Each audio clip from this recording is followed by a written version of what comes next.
All right, guys. Now we have saved one name for this topic here, which is Sherrone Moore going to be considered a better head coach running in his first full year as Wolverines head coach than Ryan Day is? Before we get to that, it is time for us to get to our Michigan panic meter, and for any of those Michigan fans, as a reminder, it's not whether Michigan is panicking. We're judging our although, own panic. although this might be the week to To change it flip and it. say, is Michigan now panicking because they lost Jim Harbaugh? That'd be Okay, interesting. but the problem is the lightest level of panic maize or blue, and then is the heaviest level of panic maize or blue? I think the heaviest level of panic would have to be maize because that's more of like a bright, like Uh-huh. panicked color, and it sort of incites anger inside you.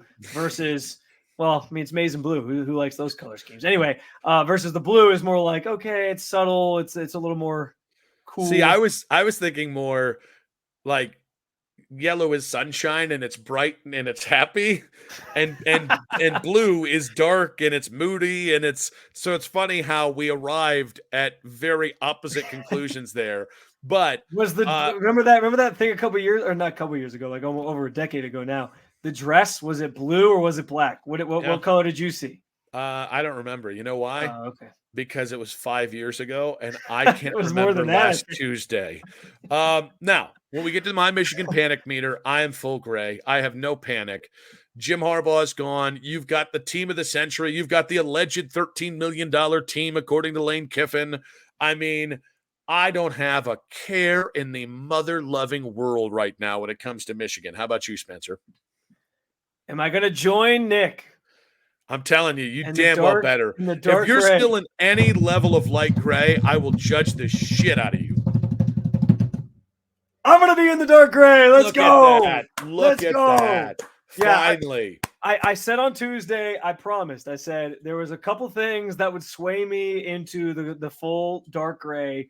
One of them was getting to the spring game and sort of getting a chance to see Will Howard in action with this offense, with this team. The other thing was if Jim Harbaugh leaves. And I added that at the end because it kind of hit me like, you know what, by the time we do the next show, this might be a thing. And I might have to actually just go into the full gray. So yeah, I'm there. Even though that sounds like I'm celebrating Jim Harbaugh leaving, I know that you don't like that. I'm in the full gray. So that brings us to Sherrone Moore. And I will get to the Sherrone Moore versus Ryan Day because I want to make fun of that in a minute. Here's what I can tell you. I think Michigan did the obvious thing to Yeah, maintain continuity true. going Yep. from Jim Harbaugh to Sherrone Moore. And I think Sherrone Moore has a chance.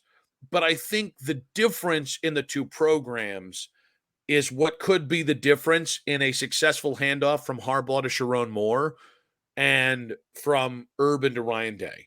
I think they're still going to be really good under Sherrone Moore because they're, returning a lot of that defense. I think whoever ends up being the quarterback is going to be an interesting player. But remember, they're still Probably replacing the head orgy. coach. They're full blown orgy in Ann Arbor, as we all know. But you're going to be They're replacing a getting defensive they're coordinator, getting and more orgy. Nobody ever said no to more orgy, right? every joke that I could make now is going to get me in trouble. So I just think I think it's the right hire. I just would also say I don't think Michigan fans are looking at this and seeing the risk in it. And I do think there's a significant risk because as good as Michigan's been, they don't have the natural resources that Ohio State does. And I think that makes Yeah. keeping it at this Well, level while handing a program off just a little bit tougher.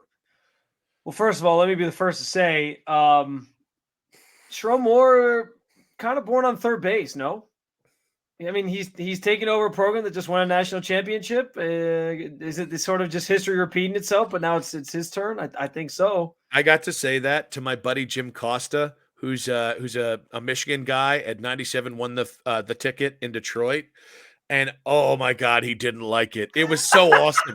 Well, It now I'm was glad I said it because now we're gonna. Oh man, we're gonna get so many hateful comments now. oh Oh, my this gosh, guy bringing up born on third base. Blah, keep blah, him blah. in, Yeah, keep keep them him coming. in.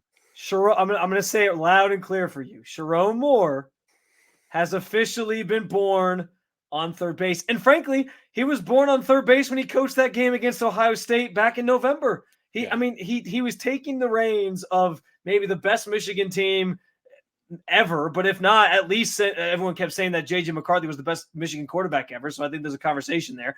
And the first team to win a national championship in over 30 years, like the guy clearly was given a golden ticket, and now he's going to get to keep that golden ticket for longer because they're segueing to him now as the head coach. So yeah, I think it's fair to say that he was born on third base, just like I agreed that Ryan Day was born on third base and Urban Meyer took the program over looking back. So Well, and just what I want to say real quick, it's a lot easier to come in as an interim head coach where you're not the guy making every decision every moment of the day than when you are the guy.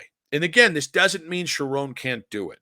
All right. What he did beating Ohio State as an interim head coach 4 games into his interim career, because remember, he was one of the 3 first games, he was an interim. And then obviously the last 3 game suspension, he was the interim the full time. But it's just a lot different when not to go full Hugh Jackson, when you move your ass 18 inches to the left and now you're at the head of the table, it's a completely different thing. So I think Michigan fans are taking for granted that Sherrone's just going to step in. I think it's going to be a really difficult transition. I think there's a lot of turnover at Michigan. yeah, I think he can do it, but like I don't I'll be interested to see how long the good graces of that national title last. Whether that, I'll be interested to see that reaction when he loses this November to Ryan Day. I'll be interested to see if what the reaction is if he doesn't make the playoffs this year, and then going into year 2, like because it's not Harbaugh as the head coach. When you have a head coach that's won a national championship, your championship afterglow is 2 to 3 seasons after, unless they're just a complete jabroni like Ed Ogeron. Like Jim Harbaugh could have coasted another 10 years off one championship at Michigan. When you're the guy who was his offensive coordinator, who had a part in it, but maybe you were still just a guy in the cog in the machine, the patience isn't going to be anywhere near. And now the bar is win national championships and beat Ohio State. So anything that is under that bar, if you go back to winning 10 games a year, which was the previous standard under Jim Harbaugh, and the high water mark with I think Rich Rod and I think Brady Hoke, okay, good luck. Like good luck, because that you're going to go from the anointed one to why aren't you winning national championships inside 3 years, in my opinion. Yeah, I mean, again, it's history repeating itself, only reverse, because Ryan Day was the same thing, right? Like he was taking over the program from Urban Meyer, who won a national championship and was constantly beating Michigan and all these different things. And so that's why, to your point, Ohio State fans have treated the last 3 years like it's been a 20-year like losing streak to Michigan, because they haven't been used to this and they've only seen wins against Michigan for quite some time. And it's not as easy once you're the guy at the top calling all the shots. So I think you're 100% right. There will be some growing pains, I think, for Sherrone Moore. I don't think it's going to be so easy. You can give him credit, and I do want to give him some credit, because I know like Zach Zinter, the offensive lineman for Michigan who got hurt in the Ohio State game, he mentioned that it was an easy segue to, he called him, I think, Papa Moore. And clearly he has a nice rapport with some of the guys in that locker room, and it seems like the team wanted it that way. I give him credit for building a really good offensive line consistently, because that team's always had a good offensive line. It seems like the last 3 years that they've been in contention. And I think that he seems to at least have some relationships that are important. I also think, too, to your point on sort of doing the sort of path of least resistance here, you're sort of late in the hiring cycle at this point.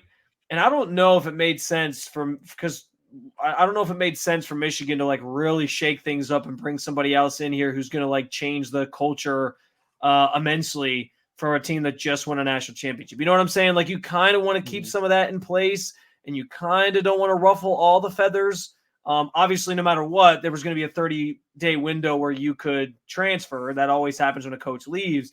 But at least this way, it sort of smooths things over, where it's like less guys are probably more inept to leaving because they're like, well, it's still Sherrone Moore. It's going to be a similar culture, all these different things, rather than a completely new coach comes in and he's like, we're doing this thing my way. If you don't want, like Dion showing up and he's like, I'm coming, I'm bringing my bags, and they're Louis. Like it's different. So I can understand why they chose this route, but I think you're right. Like it's not just going to be as cut and dry as people, especially Michigan fans, might think it's going to be.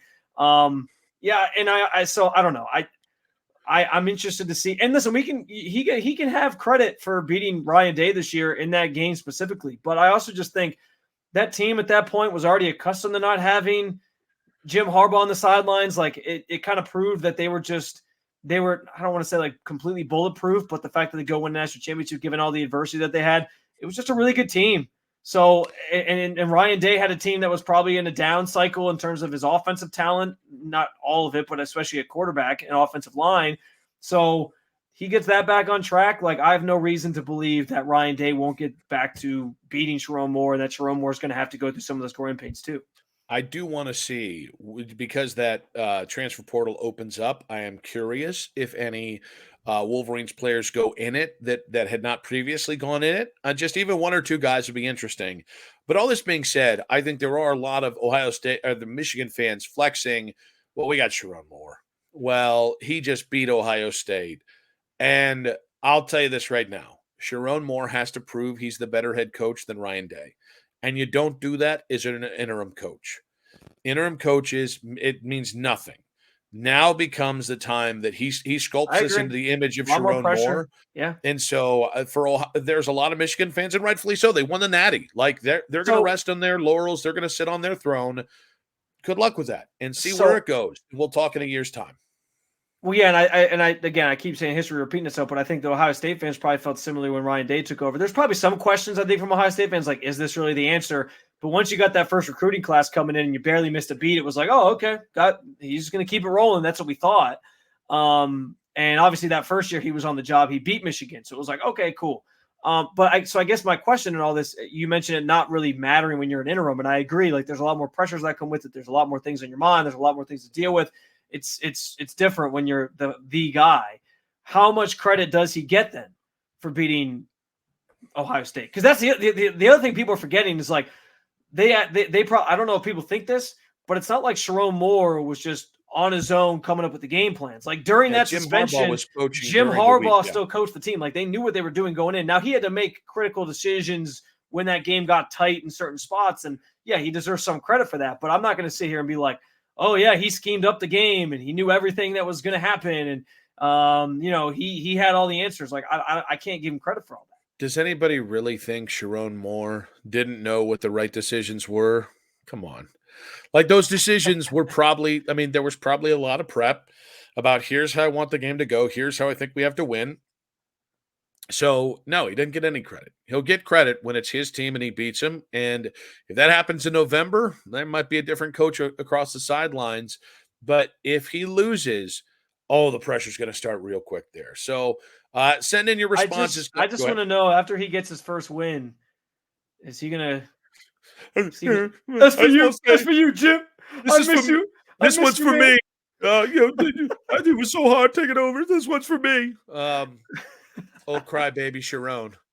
That dude will whoop my ass. I'm talking a little smart. We didn't even bring that up though. We didn't even like that. That's gonna haunt him now forever. Like you talk about pressures of like taking over this job. Everywhere he goes, like if he doesn't win, it's just gonna be endless memes of him crying on social media, and everyone's gonna send them to him and spot.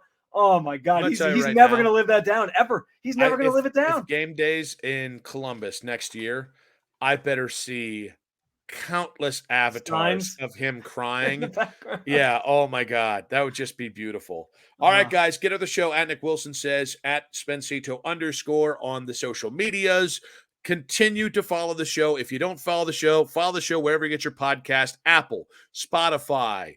Stitcher doesn't exist anymore, but if it did, you could follow us there. Of course, Odyssey, the free Odyssey app, and of course, 92.3 The Fan's YouTube channel and 92.3thefan.com. We are Sons of the Shoe. We'll be back next week with the latest on this rivalry, the latest on Michigan moving on from Jim Harbaugh, the latest in Ohio State. Could we have another coach hiring? Could we have another name in the transfer portal? You'll have to find out. Until then, guys, peace. Go Bucks.